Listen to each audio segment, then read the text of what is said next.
Quem disse que as mulheres não podem pregar nas igrejas? Existem denominações que têm bastante resistência sobre o papel do ministério feminino. A nossa conversa no vídeo de hoje é sobre por que Paulo fez uma orientação tão específica e aparentemente tão dura que as mulheres ficassem caladas na igreja. Qual é o perigo da mulher falar na igreja? A primeira pergunta é, afinal de contas, não pode falar? O texto que a gente precisa consultar é 1 Coríntios 14, versículo 34 e 35. Como em todas as igrejas dos santos, conservem-se as mulheres caladas nas igrejas, porque não lhes é permitido falar, mas estejam submissos como também a lei o determina. Se, porém, querem aprender alguma coisa, interroguem em casa a seu próprio marido, porque para a mulher é vergonhoso falar na igreja. Então, esse texto provoca em muitas mulheres constrangimento e dúvida. Porque a gente não pode simplesmente omitir ou fingir que essas coisas não tem no texto. A gente precisa entender o que Paulo quis falar com essas coisas. Percebe que ele está falando uma orientação bastante clara. O costume em todas as igrejas é que as mulheres se conservem caladas. Não é permitido falar, que estejam submissas como a lei determina. Então, que lei é esse que Paulo está falando? Ou ainda, se tiver alguma dúvida, interroguem em casa e não na igreja. Então, esse texto ele dá uma margem para uma ampla divulgação de teologias e pensamentos bastante conflitantes. Então, o nosso objetivo é tentar chegar no real objetivo da mensagem do apóstolo Paulo, não só para a igreja daquele momento, mas também para a igreja de hoje e para as mulheres de hoje. É importante a gente perceber que se a gente voltar a alguns versículos anteriores, a gente vai perceber que mulheres estavam orando e profetizando na igreja sem problema nenhum, e Paulo não repreende essas mulheres. Suas orações e profecias na igreja. Então, se a gente vai olhar esse pano de fundo, a gente vai perceber que existe um contexto onde essa ação feminina na igreja, ela acontecia. Então, a gente precisa colocar uma coisa do lado da outra para a gente não perder a perspectiva do que o texto está querendo dizer. Então, ao contrário, Paulo só vai dar instrução sobre como fazer da maneira certa, de uma maneira que lhe permitia falar, mas que ao mesmo tempo honre a liderança masculina. Então a gente vê aqui que existe algum conflito entre a ação, a atividade ministerial das mulheres e a liderança masculina. Então Paulo está tentando resolver esse fio, só que a gente precisa puxar esse fio para a gente entender o pano de fundo de uma maneira mais completa. Por isso que o objetivo aqui é a gente passar rapidamente sobre alguns textos bíblicos que validam a presença e o ministério da mulher na igreja, para a gente entender que não existe contradição, para que a gente realmente enxergue esse foco. Se a gente for para Joel capítulo 2, versículo 28 e 29, a gente vê que existe uma profecia sobre o derramar do Espírito Santo e que os filhos e as filhas profetizarão. Então, a gente percebe que o texto bíblico não está impedindo que exista o exercício de uma atividade feminina. Então, a gente vê isso, Joel 2 é um balizador. Então, a gente precisa entender que a Bíblia não se contradiz. Então, a gente não pode entender no sentido absoluto. Vamos ver se tem mais texto? Atos capítulo 2, versículo 16 e 18. Mas o que ocorre é o que foi dito por intermédio do profeta Joel. E acontecerá nos últimos dias que o Senhor derramará do meu espírito sobre toda a carne, e vossos filhos e vossas filhas profetizarão. Mais uma vez aqui, as filhas também recebem esse papel de profetizar. Isso está sendo dito em Atos, que é o livro da igreja que está nascendo. Então, não existia um costume nesse sentido de que a mulher não podia profetizar. Então, esse passo a gente está dando. Portanto, se você considerar que o versículo 34, aquele primeiro que a gente leu lá atrás, é uma proibição absoluta de mulheres falarem em um culto de adoração, então você adotou uma interpretação que faz o capítulo 14 contradizer o capítulo 11, além de ignorar o texto de Joel. Percebe? Esse é o nosso primeiro impasse. A gente tem que mostrar aqui que a Bíblia não está se contradizendo. Então, a gente não pode tomar decisões precipitadas. A primeira expressão que salta aos nossos olhos quando a gente leu aquele texto é em todas as igrejas. O texto lá, a parte 33, o 34, o 35, e a gente vai ver que são em todas as igrejas. Quem são todas essas igrejas? O que acontece em todas essas igrejas? a gente precisa saber que na região dessas igrejas paulinas, a gente vai ver o cenário onde a grande maioria, quase que 100% das divindades eram deusas, matronas. Então você não vai ver nessa região um deus homem. Todas as deusas, ou praticamente todas as deusas, eram femininas. O que isso é importante? O ser de poder, o ser poderoso nesse ambiente era um ser feminino. A ideia aqui é mais, a gente diz muito hoje, é a sociedade patriarcal. Então, a religião desse ambiente paulino é uma religião matriarcal. Se você não entender isso, você não vai entender o que Paulo está dizendo para essas pessoas, ok? Então, guarde isso. O próximo degrau é pensar sobre profecia. O ensino da Bíblia pode ser controverso, mas não é contraditório. Então, Paulo não proíbe as mulheres de orar e profetizar na Assembleia. Então, existe alguma questão aqui bastante delicada sobre honrar a liderança masculina, né? A ideia de não julgar as profecias, porque na medida que as mulheres faziam esse julgamento das profecias, algumas relações eram atropeladas. Observa aqui comigo, né? Paulo está dizendo apenas que as mulheres não devem participar quando as línguas ou profecias estão sendo interpretadas e testadas. A gente vai ver isso também em Tessalonicenses e também em Timóteo. Isso está de acordo com o que esses textos dizem sobre as mulheres. Não devem ensinar aos homens ou ter autoridade sobre os homens. Se as mulheres estavam envolvidas em decidir uma profecia era verdadeira ou não, então estaria desobedecendo o que a Bíblia diz em 1 Timóteo. Capítulo 2, 11 e 12. Então, qual é a ideia aqui?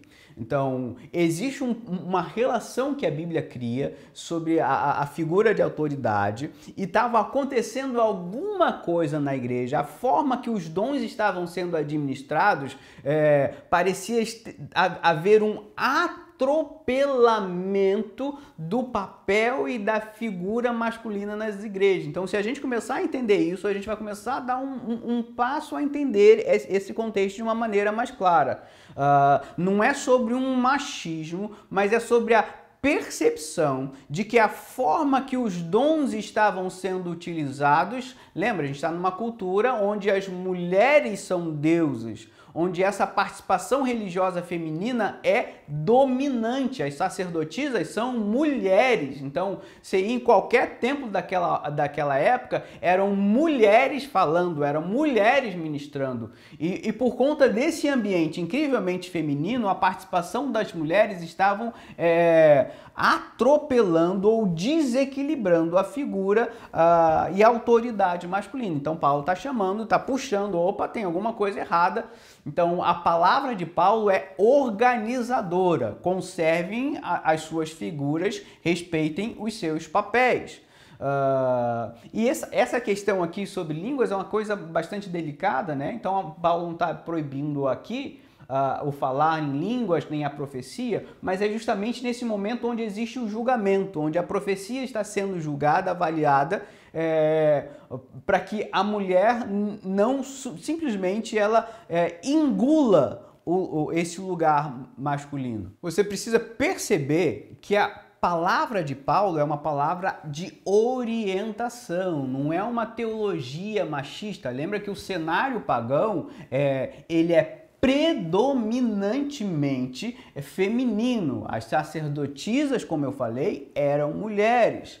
Então, Paulo está recuperando o sacerdócio masculino. Então, a gente olha para esse texto, a gente percebe, né? As mulheres sempre foram oprimidas, os homens sempre mandam em tudo, e Paulo está perpetuando esse silêncio feminino. A questão é radicalmente oposto, é justamente essa figura feminina dominante nas igrejas e essa figura masculina estava sofrendo um ocaso, estava sendo soterrada. Pensa comigo um pouco. Nas igrejas de hoje, nos nossos ministérios, quando não existe um ministério feminino forte, geralmente essa igreja não está viva. Pensa comigo, querido. Até hoje, quando você vai numa igreja, você vê a força da mulher, geralmente, na maioria das nossas igrejas, o que move o ministério de oração da sua igreja, homens ou mulheres? O que move um ministério de ação social nas suas igrejas, homens ou mulheres? A frequência nos cultos é maior de homens e mulheres. Até hoje, se a gente for pensar a realidade, as mulheres acabam assumindo. Tudo bem, às vezes é um pastor que está lá na frente, mas a figura das mulheres sempre foi uma figura essencial na nossa história recente. Ainda mais nesse ambiente. Então é ao contrário, esse lugar masculino que parece estar sendo desequilibrado por conta dessa percepção religiosa nesse contexto greco-romano.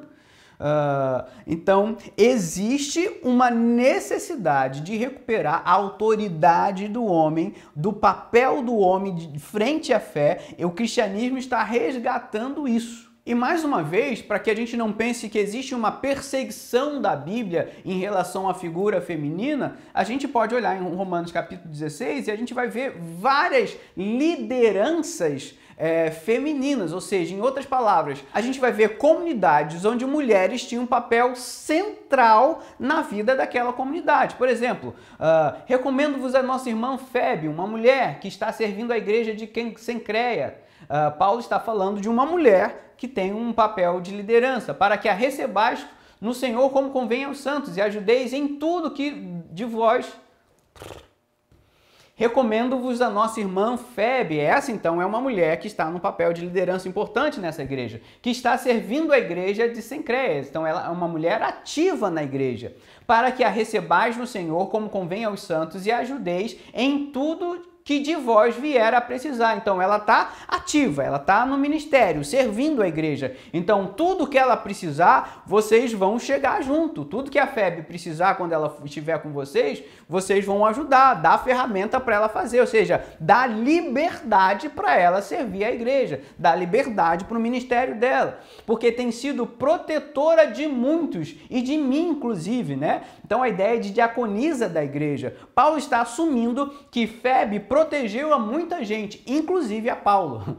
Então, Paulo se sente cuidado, amparado pelo ministério de uma mulher. Então, a gente não pode ver contradição ou uma tentativa masculina de simplesmente calar o ministério das mulheres. Paulo não diz isso, é Paulo que está dizendo. Então, percebe o lugar que Paulo dá para o ministério de uma mulher. O próximo texto, saudai Maria, que muito trabalhou por vós, saudai Andrônico e Júnico, um casal, ok?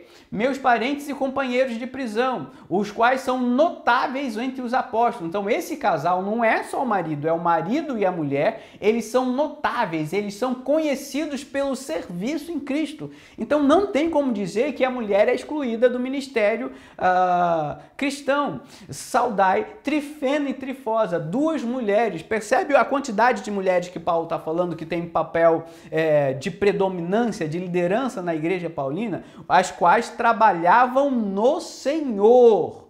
Então, essas duas mulheres trabalhavam no Senhor. Saudai a estimada Pérside. Só nesse versículo aqui, são 3 mulheres que também muito trabalhou no Senhor. Então, não tem como olhar para o texto bíblico, não tem como olhar para Paulo e dizer que a mulher não tinha um lugar de importância no ministério. Então, já falou da primeira perna, do primeiro embate. Tem a ver, então, com esse equilíbrio de que estava desequilibrado e, curiosamente, não estava desequilibrado para as mulheres, estava desequilibrado para os homens. A próxima informação que a gente precisa entender é que as mulheres deveriam ficar caladas como a lei determina. Tem alguma lei de Deus no Antigo Testamento? Você consegue lembrar que manda que as mulheres ficassem caladas? Tem no Deuteronômio, Levítico, Números? Tem essa lei? Não, queridos, não tem nenhuma lei no Antigo Testamento que mande as mulheres ficarem caladas. Então, a lei que Paulo está se referindo no texto é uma lei romana de silêncio. Então, Paulo está advertindo sobre uma lei que existia naquela época e organizava o papel das figuras na sociedade. Então, Paulo está pregando o respeito civil e jurídico, ok? Não tem uma lei de Deus que manda a mulher ficar quieta, mas existia uma lei romana sobre o silêncio. Na forma que se alguém chegasse na hora do culto, na hora do ensino e contestasse ou questionasse o marido da outra, isso estava indo contra a lei de Deus, não a lei romana. Então isso seria um problema para aquela comunidade. E, obviamente, nesse contexto, onde as deusas eram mulheres, onde a mulher era a principal sacerdotisa, você chegasse e as mulheres estavam falando... E até hoje a gente vê isso, essa é a dinâmica. A gente vê, as mulheres falam... A gente tem pesquisas, por exemplo, que falam que as mulheres falam cerca de 20 mil palavras por dia, enquanto homens falam 7 mil palavras por dia. Então a gente está falando de uma realidade presente. Então não tem a ver com discriminação, isso é um fato comprovável. Então imagina que na hora do ensino, se alguém de fora chegasse e visse isso, por conta dessa lei, estranharia, e isso seria um problema para o testemunho daquela igreja, seria uma quebra de lei. E ao mesmo tempo, também era importante isso para que a igreja não fosse confundida com os cultos de mistérios, isso aqui que é o pano de fundo. Se a gente está falando de uma religiosidade pagã, nesses cultos pagãos, esse falatório, essa figura feminina é essencial. Paulo está querendo, então, que as comunidades cristãs sejam diferenciadas daquilo que acontece nesses cultos de mistério, nesses cultos pagãos. Tudo que é muito evidente, tudo que é muito característico nesses cultos de mistério, Paulo está chamando a atenção. Gente, cuidado, a gente não pode ser confundido. Então, esse falatório, a postura das mulheres, então, é orientada para que não houvesse essa quebra de testemunho. A gente precisa, então, dar sequência ao entendimento sobre esse contexto cultural para a gente entender o que Paulo estava dizendo.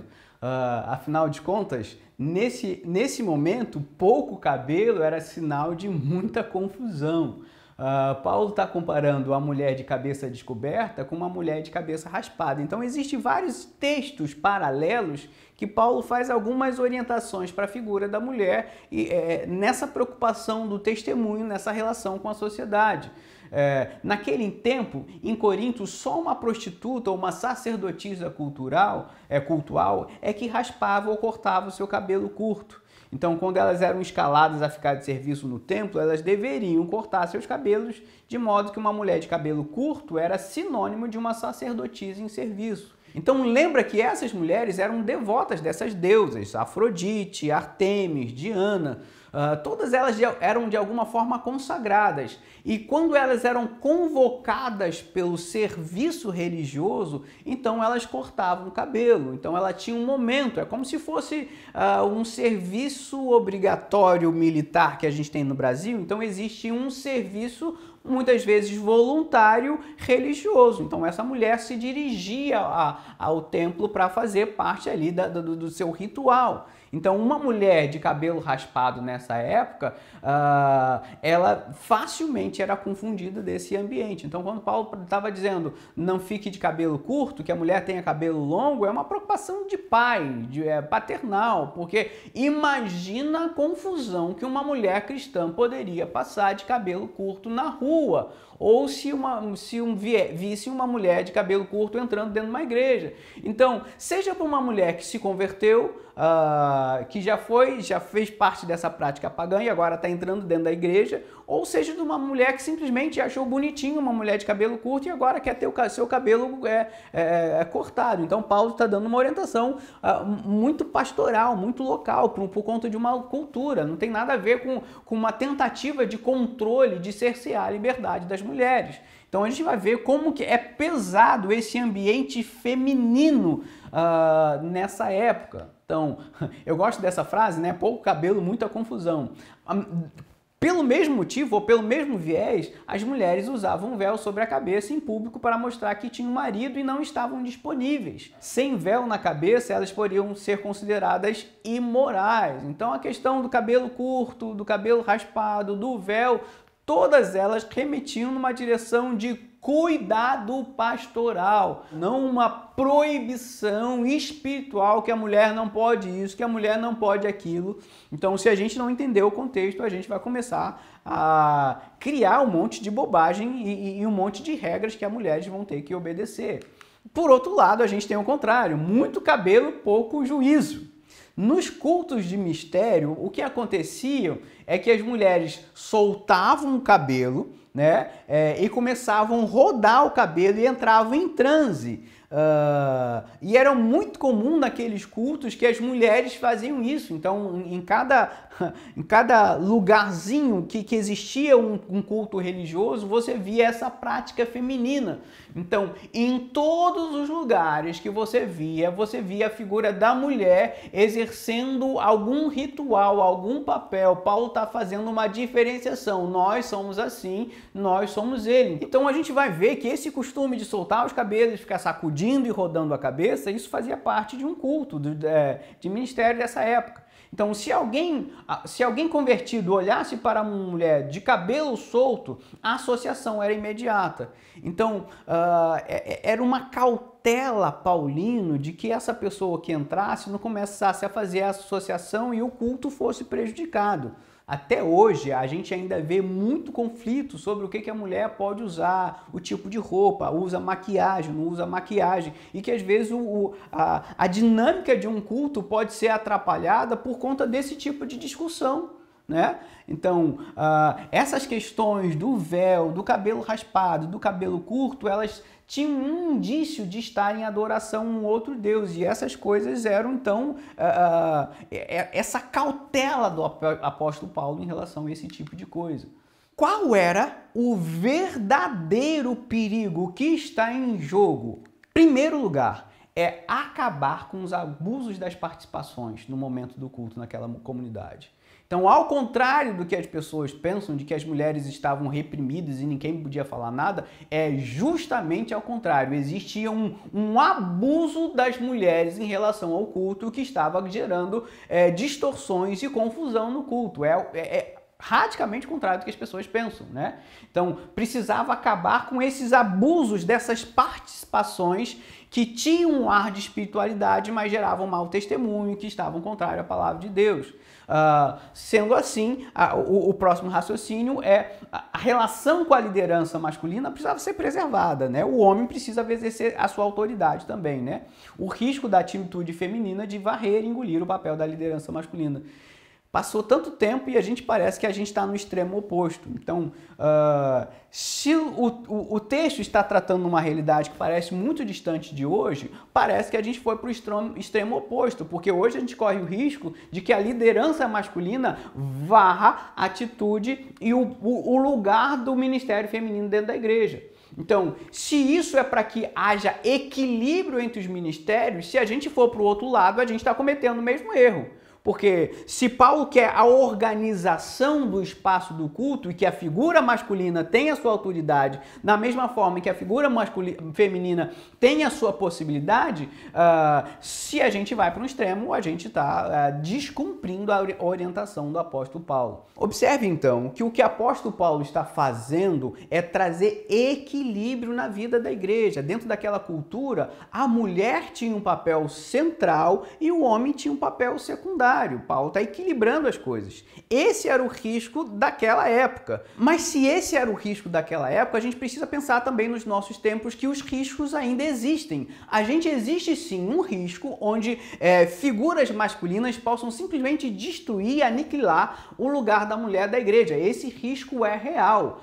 E a gente precisa voltar à mensagem do apóstolo Paulo para voltar a essa centralidade, onde homens e mulheres são respeitados e cada um tem o seu respectivo papel no ministério e a serviço do reino. Mas ainda hoje, com esse pensamento feminista, com essas teologias feministas, a gente também corre o risco de voltar para esse lugar onde a mulher domina e o homem é tirado de cena. Então, seja de um lado, seja de outro, a gente não tem um equilíbrio saudável e bíblico. O objetivo do texto é resgatar, redescobrir esse equilíbrio da palavra de Deus, onde homens e mulheres podem exercitar o seu ministério.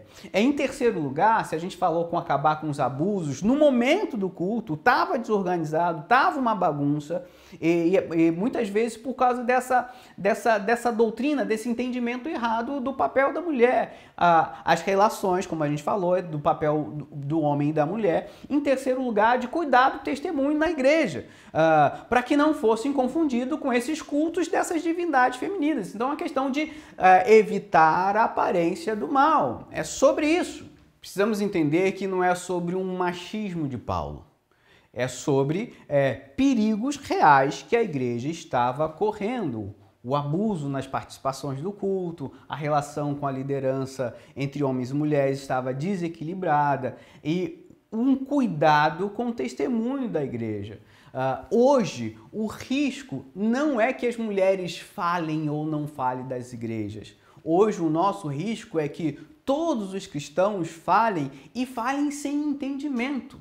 Por isso, a nossa preocupação é recuperar a centralidade do Evangelho. E nessa centralidade do Evangelho, existe um lugar para o ministério masculino e existe um lugar para que o ministério das mulheres sejam respeitados e honrados, como o apóstolo Paulo fez. E a preocupação do mundo bíblico é que a gente não fale mais sem entendimento, porque a nossa fala sem entendimento vai trazer desequilíbrio e confusão. Se você quer um conhecimento profundo e centrado no Evangelho, clique em Saiba Mais e venha nos conhecer.